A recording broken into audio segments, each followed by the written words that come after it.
ನೋಯ್ಡಾದಲ್ಲಿ ಅಮಾನವೀಯ ಕೃತ್ಯ. ಗೇಟು ತೆರೆಯಲು ವಿಳಂಬವಾದುದಕ್ಕೆ ವೃದ್ಧ ಭದ್ರತಾ ಸಿಬ್ಬಂದಿಯ ಮೇಲೆ ಹಲ್ಲೆ. ವೈರಲ್ ಆಗಿರುವ ಸಿಸಿಟಿವಿ ದೃಶ್ಯಾವಳಿಯಲ್ಲಿ ಕಾರು ಬಂದಾಗ ಸ್ವಯಂ ಚಾಲಿತ ತಡೆಗೋಡೆ ತೆರೆಯಲು ಕೆಲವೇ ಸೆಕೆಂಡುಗಳಷ್ಟು ವಿಳಂಬವಾದುದಕ್ಕೆ ಕಾರು ಮಾಲೀಕರು ಹಿಂಸಾತ್ಮಕವಾಗಿ ವರ್ತಿಸಿದ್ದಾರೆ. ಕಾರಿನಿಂದ ಕೆಳಗಿಳಿದ ವ್ಯಕ್ತಿಯು ಕರ್ತವ್ಯದಲ್ಲಿದ್ದ ವೃದ್ಧ ಭದ್ರತಾ ಸಿಬ್ಬಂದಿಯನ್ನು ಬಲವಾಗಿ ತಳ್ಳಿದ್ದು, ಆ ವೃದ್ಧರು ಸಮತೋಲನ ತಪ್ಪಿ ನೆಲಕ್ಕೆ ಬಿದ್ದಿರುವುದು ವಿಡಿಯೋದಲ್ಲಿ ಸೆರೆಯಾಗಿದೆ. ಈ ಘಟನೆಯ ವಿಡಿಯೋ ಸಾಮಾಜಿಕ ಜಾಲತಾಣಗಳಲ್ಲಿ ವ್ಯಾಪಕವಾಗಿ ಹರಿದಾಡುತ್ತಿದ್ದು, ಸಾರ್ವಜನಿಕರಲ್ಲಿ ತೀವ್ರ ಆಕ್ರೋಶ ಮತ್ತು ಕಳವಳವನ್ನು ಮೂಡಿಸಿದೆ.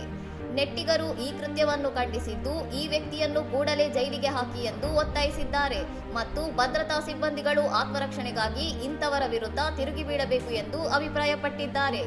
ಘಟನೆಗೆ ಸಂಬಂಧಿಸಿದಂತೆ ಹೆಚ್ಚಿನ ವಿವರಗಳು ಹಾಗೂ ಹಲ್ಲೆ ಮಾಡಿದ ವ್ಯಕ್ತಿಯ ವಿರುದ್ಧ ದೂರು ದಾಖಲಾಗಿದೆ ಎಂಬ ಅಧಿಕೃತ ಮಾಹಿತಿಗಾಗಿ ನಿರೀಕ್ಷಿಸಲಾಗುತ್ತಿದೆ.